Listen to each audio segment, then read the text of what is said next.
ಎಷ್ಟೊಂದು ನಿನಗೆ ಸರಸಿ ನೀನೊಬ್ಬಳು ಹೊಟ್ಟೆಗೆ ತುತ್ತು ಅನ್ನವಿಲ್ಲದ ಕೊನ್ನೆ.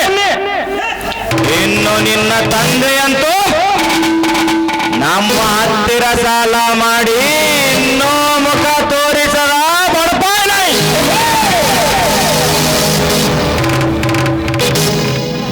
ಆದರೂ ನಿನ್ನದೆಷ್ಟು ಅಹಂಕಾರ ಈ ಶ್ರೀಮಂತ ಶಶಿಕಾಂತನ ಮುಂದೆ.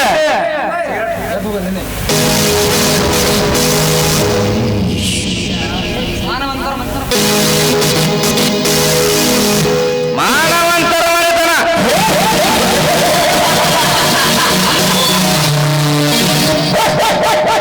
ಹಣದಾಸೆಗಾಗಿ ಊರಿನ ನಮ್ಮಂತ ದೊಡ್ಡ ದೊಡ್ಡ ಶ್ರೀಮಂತರಿಗೆ ಬಲೆ ಬೀಸಿ ಹಣಕ್ಕಾಗಿ ಅವರೊಂದಿಗೆ ಮಲಗಿ ಮಜಾ ಮಾಡಿ ಅವರ ಮನೆತನವನ್ನೇ ಹಾಳು ಮಾಡುವ ನಿಮ್ಮಂತ ಬಣ್ಣದ ಹೆಣ್ಣುಗಳೆಷ್ಟಿಲ್ಲ ಈ ಹಾಳು ಸಮಾಜದಲ್ಲಿ. ಇನ್ನು ನಿನ್ನಂತ ಮಾನವಂತರ ಮನೆಯಲ್ಲಿ ಹುಟ್ಟಿ ಕಾಮದಾಸೆಗಾಗಿ ಕಂಡವರ ಸಂಘ ಮಾಡಿ ಸದ್ದಿಲ್ಲದ ಸೆರಗು ಹಾಕುವ ಹೊಲಸು ಎಣ್ಣೆ ಉಳಿಸಿಲ್ಲ ಇನ್ನು ಹಾಳು ಸಮಾಜದಲ್ಲಿ.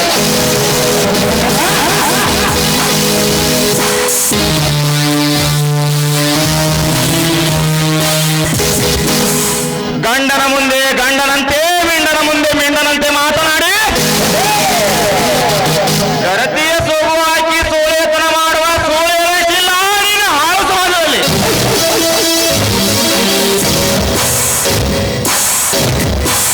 ಕಂಡ ಮಿಂಡರುಡೆ ಎದೆಯೊಪ್ಪಿಸಿ ಅದೆಷ್ಟೋ ವ್ಯಾತರ ಮೇಲೆ ಅಪರಾಧ ಹೊರಿಸುವ ಆ ವರ್ಗಕ್ಕೆ ಹುಟ್ಟಿದ ಹೆಣ್ಣು ಉಳಿಸಿಲ್ಲ ನಿನ್ನ ಹೇಸಿ ಸಮಾಜದಲ್ಲಿ.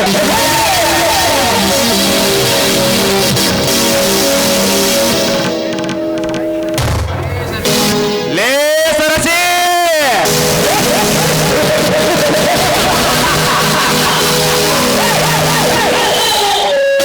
ನೀನು ಕೂಡ ಹಣದಾಸೆಗಾಗಿ ಈ ಶಶಿಕಾಂತನ ಹೃದಯದಲ್ಲಿ ಬಂದು ಬೀಳಲಿದ್ದರೆ ನಿನ್ನ ಮಾನವಂತರ ಮನೆತನವನ್ನೇ ನುಚ್ಚು ನೂರು ಮಾಡದಿದ್ದರೆ ನನ್ನ ಹೆಸರು ಶಶಿಕಾಂತನೇ ಅಲ್ಲ.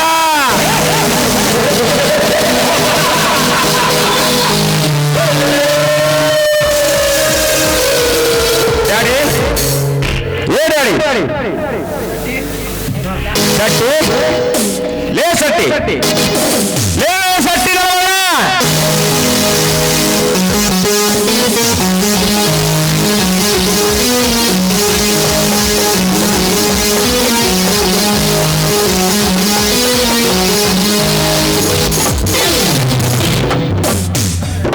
ಕರೆದ್ರೇನ್ರಿ ಸೌಕರ್ಯ?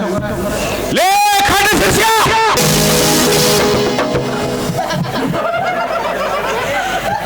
ಕರೆದ್ರೇನು ಅಂತ ಕೇಳ್ತೀಯಲ್ಲ ಮತ್ತೇನು ಶುಗರ್ ಮೇಲೆ ಹೋಗ್ಯಾಕತ್ತೇನು? ಇಂಥ ಪರಿವಿ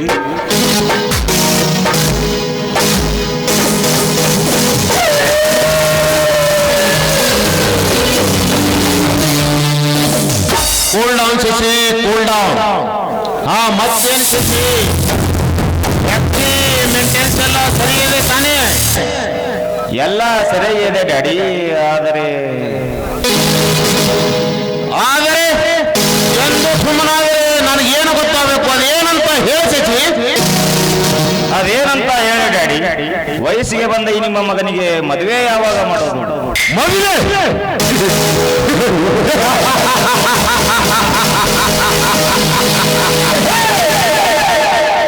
ಮಾಡಿದ್ರಾಯ್ತು ಬಿಡು ಪುತ್ರ. ಮೊದಲು ನಿನ್ನ ತಂಗಿ ಕುಸುಮಾನ ಮದುವೆ ಮುಗಿಸಿ ನಿನ್ನ ಮದುವೆ ಮಾಡಿದ್ರಾಯ್ತು. ಯಪ್ಪ ಮೊದಲ ಕುಸುಮ ಮೂರು ಮಾಡ್ರಿ, ಆಮ್ಯಾಗ ಯಾಕಂದ್ರ ಮೊದಲೇ ಆ ಗಾಡಿಗೆ ಬ್ರೇಕ್ ಇಲ್ರಿ. ಹೋಗಿ ಎಲ್ಲಿ ಗುತ್ತದೋ ಏನೋ ಸೌಕರ ಭಾಳ ಮಹಿಮೆ ಬರ್ಬೇಡ್ರಿ.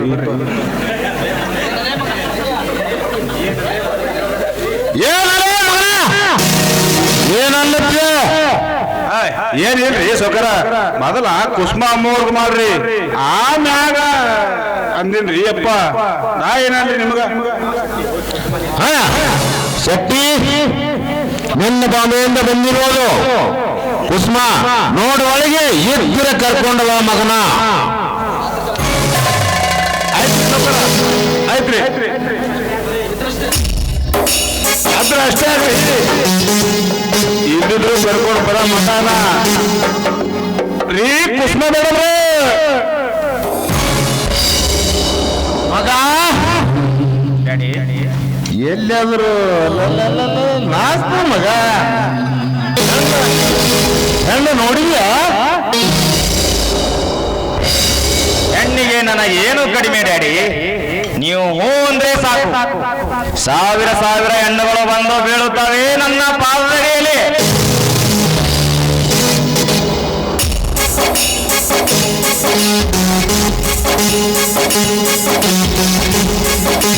ಯಾಕೆ ಡ್ಯಾಡಿ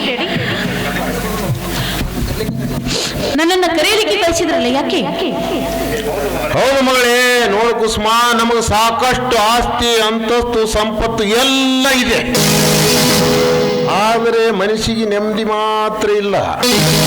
ಅದಕ್ಕಾಗಿ ನಿನ್ನ ಮದುವೆ ಮಾಡಿ ಆಮೇಲೆ ನಿನ್ನನ್ನ ಶಶಿ ಮದುವೆ ಮಾಡಿದ್ರೈತಂತ ನೇಮಿಸಿದ್ದೀನಿ. ಇದಕ್ಕೆ ನಿನ್ನ ಒಪ್ಪಿಗೆ ಇದೆ ತಾನೇ? ನನ್ನ ಒಪ್ಪಿಗೆ ಇದೆ ಡ್ಯಾಡಿ, ಆದ್ರೆ ಅದೇನಂತ ಧಾವೆ ಹೇಳ ಮಗಳೇ. ನಾನು ಬಯಸಿದವನೊಂದಿಗೆ ಮದುವೆ ಮಾಡಬೇಕೆನ್ನುವುದೇ ನನ್ನ ಆಸೆ. ನಿನ್ನ ಆಸೆನೇ ನನ್ನ ಆಸೆ ಅಮ್ಮ.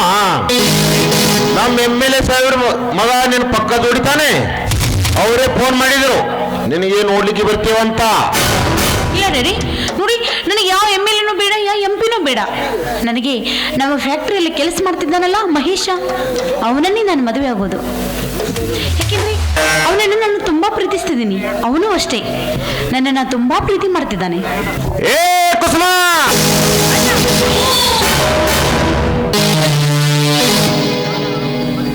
ಹೌದು ಅಣ್ಣ, ನಾನು ಹೇಳ್ತಿರೋದು ನಿಜಾನೇ. ನಾನು ಮದುವೆ ಅಂತ ಆದ್ರೆ ಅದು ಅವನನ್ನೇ, ಇಲ್ಲಾಂದ್ರೆ ನನಗೆ ಮದುವೆನೇ ಬೇಡ. ಈಕೆಗೆ ಮದುವೆ ಬೇಡಾದ್ರ ನನ್ನ ಹೊಟ್ಟೆ ಮೇಲೆ ಕಾಲು ಕೊಡ್ತಾಳೆ. ಆಯ್ತು, ನಿನ್ನ ಆಸೆ ಅಂತೆ ಆಗಲಿ, ಹಾಗೇ ಮಾಡೋಣ.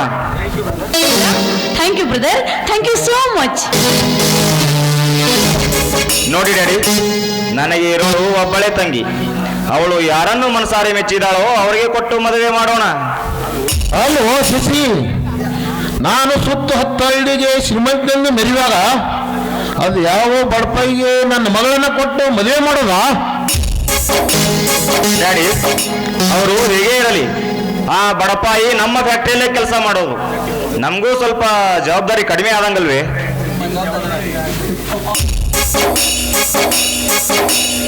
ನಿಮ್ಮ ಜವಾಬ್ದಾರಿ ಅಷ್ಟೇ ಯಾಕ, ಎಲ್ಲಾನೇ ಹಗರ್ ಮಾಡ್ತಾನ ತೋರಿ ಆ ಮಹೇಶ. ಶೆಟ್ಟಿ, ಆ ಬಡಪಾಯಿ ಮಹೇಶನನ್ನು ಕರ್ಕೊಂಡು ಬಾ ನಮ್ಮ ಅರಮನೆಗೆ. ಆಯ್ತ್ರಿ ಸೌಕರ.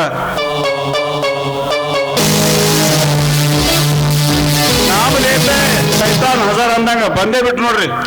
ನಮಸ್ಕಾರ ಸೌಕರ್ಯ, ನಮಸ್ಕಾರ. ನಮಸ್ಕಾರ ಮಹೇಶ, ಏನಾದರೂ ಕೆಲಸವಿತ್ತೆ?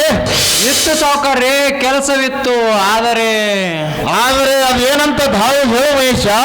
ಏನಾದರೂ ನಮ್ಮ ಫ್ಯಾಕ್ಟ್ರಿಯಲ್ಲಿ ಸಮಸ್ಯೆ ಆಗಿದೆಯಾ? ಇಲ್ಲ ಸೌಕರ್ಯ, ಹಾಗೇನು ಇಲ್ಲ. ನನ್ನ ತಂಗಿ ಮದುವೆಗಂತ ಅಡ್ವಾನ್ಸ್ 1 ಲಕ್ಷ ರೂಪಾಯಿ ಬೇಕಾಗಿತ್ತು ಅಷ್ಟೇ. ಡಾಕ್ಟರ್ ಹೇಳಿದ್ದು ಹಾಲು ಅನ್ನ, ರೋಗಿ ಬಯಸಿದ್ದು ಹಾಲು ಅನ್ನ. ಈ ಶ್ರೀಮಂತಿಕೆ ಸಾಗರದಲ್ಲಿ ಈಶಾಡುವ ಈ ಸರ್ದಾರ್ಗೆ ಕೈ ಇಟ್ಟುತ್ತೆ ಕೈಲಾಸ. ಆಯ್ತು ಮಹೇಶ, ಹಾಗೆ ಆಗಲಿ. ಇನ್ನು ಒಂದು ನನ್ನ ಮಾತು. ಹೇಳಿ ಸೌಕರ್ಯ, ನೀವೇನು ಹೇಳಿದ್ರು ಅದನ್ನು ನಾನು ನಡೆಸಿಕೊಡುತ್ತೇನೆ. ನೋಡು ಮಹೇಶ, ನಿಧಾನವಾಗಿ ವಿಚಾರ ಮಾಡಿ ಹೇಳು. ನನಗೊಮ್ಮೆ ಮಾತು ಕೊಟ್ಟರೆ ತಪ್ಪಾಗಿಲ್ಲ. ಆಯ್ತು ಸೌಕರ್ಯ, ನಾನು ನಿಮ್ಮ ಫ್ಯಾಕ್ಟ್ರಿಯಲ್ಲಿ ಕೆಲಸಕ್ಕೆ ಸೇರಿಕೊಂಡಾಗಿಂದ ಯಾವುದಾದ್ರೂ ಮಾತು ತಪ್ಪಿದನೆ? ಭಲೆ ಮಹೇಶ, ಭಲೆ. ನಮಗೂ ನಿನ್ನಂಥವರೇ ಬೇಕಾಗಿತ್ತು. ನೋಡು ಮಹೇಶ, ನನ್ನ ಮಗಳು ಕುಸುಮವನ್ನು ನಿನಗೆ ಕೊಟ್ಟು ಮದುವೆ ಮಾಡಬೇಕು ಅನ್ಕೋತಿದ್ದೀನಿ. ಇದಕ್ಕೆ ಮದುವೆಗೆ ನಿನ್ನ ಒಪ್ಪಿಗೆ ಇದೆ ತಾನೇ? ಸರ್ ಇದೇನು ಸರ್, ಇದ್ದಕ್ಕಿದ್ದಂಗೆ ಆಕಾಶವೇ ನನ್ನ ಮೇಲೆ ಕಳಚಿ ಬಿದ್ದಂಗೆ ಆಯ್ತಲ್ಲ.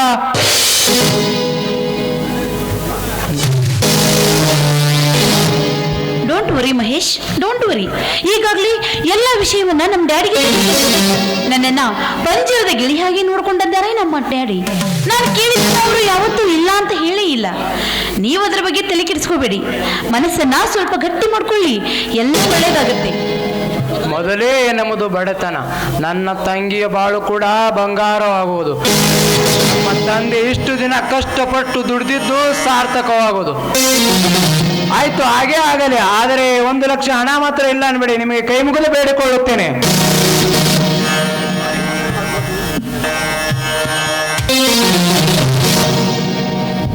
ನೋಡ್ರಪ್ಪ, ನೀವು ಮದುವೆನರೇ ಮಾಡ್ಕೋರಿ, ಮುಂಜಿನರೇ ಮಾಡ್ಕೋರಿ. ನಿಮ್ಮ ಅಪ್ಪ ಸಿದ್ದಪ್ಪ 2 ಲಕ್ಷ ರೂಪಾಯಿ ಒಯ್ದಾನ ನಿಮ್ಮ ತಾಯಿ ದವಾಖಾನಿಗಂತ, ಇನ್ನ ಹೊಳೆ ಕೊಟ್ಟಿಲ್ಲ. ಈಗ ಮತ್ತೆ ನೀ ಬಂದಿರಿ ನಮ್ಮ ತಂಗಿ ಮದುವೆ 1 ಲಕ್ಷ ಕೊಡ್ರಿ ಅಂತ. ಇವೆಲ್ಲ ಯಾವಾಗ ಕೊಡ್ರಿ ಹೊಳ್ಳಿ? ನಮ್ಮ ಹೊಲದಲ್ಲಿ ಬೆಳೆ ಬಂದ ತಕ್ಷಣವೇ ಅದನ್ನು ಮಾರ್ಕೆಟ್ಗೆ ಹಾಕಿ ಆದಷ್ಟು ಬೇಗ ನಿಮ್ಮ ಹಣ ಬಡ್ಡಿ ಸಮೇತ ತೀರಿಸಿ ಋಣ ಮುಕ್ತಿ ಆಗುತ್ತೇನೆ ಸರ್. ನೋಡು ಮಹೇಶ, ಹಣದ ವ್ಯವಹಾರದಲ್ಲಿ ನಾವು ನೀವು ನಿಯತವಾಗಿರ್ಬೇಕು ಅಷ್ಟೇ. ವ್ಯವಹಾರನೇ ಬೇರೆ, ಸಂಬಂಧನೇ ಬೇರೆ ಅಲ್ವಾ? ನಾವು ಕೊಟ್ಟ ಹಣ ಭದ್ರತೆಯಾಗಿರ್ಬೇಕಾದ್ರೆ ಒಂದು ಖಾಲಿ ಸ್ಟ್ಯಾಂಪ್ ಪೇಪರ್ ಅಲ್ಲಿ ಸಹಿ ಮಾಡಿ ಕೊಟ್ರೆ ಈಗ ನಿಮಗೆ 1 ಲಕ್ಷ ರೂಪಾಯಿನ ಕೊಡ್ತೇವೆ. ಆದ್ರೆ ನಿನ್ನ ಒಪ್ಪಿಗೆ ಇದ್ರೆ ಮಾತ್ರ. ಆಯ್ತು ಶ್ರೀಮಂತರೇ, ನಿಮ್ಮ ಈ ಉಪಕಾರವನ್ನು ನಾನು ಎಂದಿಗೂ ಮರೆಯುವುದಿಲ್ಲ. ಆಯ್ತು ಇತ್ತು ಮಹೇಶ. ನೋಡು ಮಹೇಶ, ನನ್ನ ಮಗಳು ಹಾಗೆ ನಿನ್ನ ತಂಗಿಯ ಮದುವೆ ನಮ್ಮ ಮನೆಯಲ್ಲಿ ಗ್ರ್ಯಾಂಡ್ ಆಗಿ ಮಾಡಿಕೊಡ್ತೀನಿ. ಇದಕ್ಕೆ ನಿನ್ನ ಒಪ್ಪಿಗೆ ಇದೆ ತಾನೇ? ಇಲ್ಲ ಸರ್, ಇದಕ್ಕೆ ನಮ್ಮ ತಂದೆ ಒಪ್ಪೋದಿಲ್ಲ. ನಾನು ಹೇಗಾದರೂ ಮಾಡಿ ನಮ್ಮ ತಂದೆಯನ್ನು ಒಪ್ಪಿಸುತ್ತೇನೆ. ನಮ್ಮ 2 ಜೋಡಿ ಮದುವೆಯನ್ನು ನಮ್ಮ ಮನೆಯಲ್ಲೇ ಮಾಡೋಣ. ನಿಮ್ಮ ಒಪ್ಪಿಗೆ ಇದ್ರೆ ಮಾತ್ರ. ಇವ ಪಕ್ಕಾ ಕಿಲಾಡಿ, ಹೊತ್ತು ಬಂದಂಗ ಕತ್ತಿ ಕಾಲು ಹಿಡಿಬೇಕಂತೆ. ಆಯ್ತು ಮಹೇಶ, ಹಾಗೆ ಆಗಲಿ. ಆದಷ್ಟು ಬೇಗ ಮದುವೆ ತಯಾರಿ ಎಲ್ಲ ಮಾಡ್ಕೊಳ್ಳೋಣ. ಮತ್ತ ನಿಮ್ಮ ತಂದೆಗೆ ತಿಳಿಸಿ ಜವಾಬ್ದಾರಿ ಎಲ್ಲ ನಿನಗೂ. ಆಯ್ತು ಸರ್, ನಿಮ್ಮ ಈ ಋಣವನ್ನು ನಾನು ಎಂದಿಗೂ ಮರೆಯುವುದಿಲ್ಲ. ಹೋಗಿ ಬರ್ತೀನಿ ಸರ್. ಆಯ್ತು, ಹೋಗಿ ಬಾ. ಶಕ್ತಿ ನೋಡ್ರಿ, ಎಲ್ಲ ಮದುವೆ ತಯಾರಿ ಮಾಡ್ಕೊಳ್ಳೋಣ. ಮಾಡೋಣ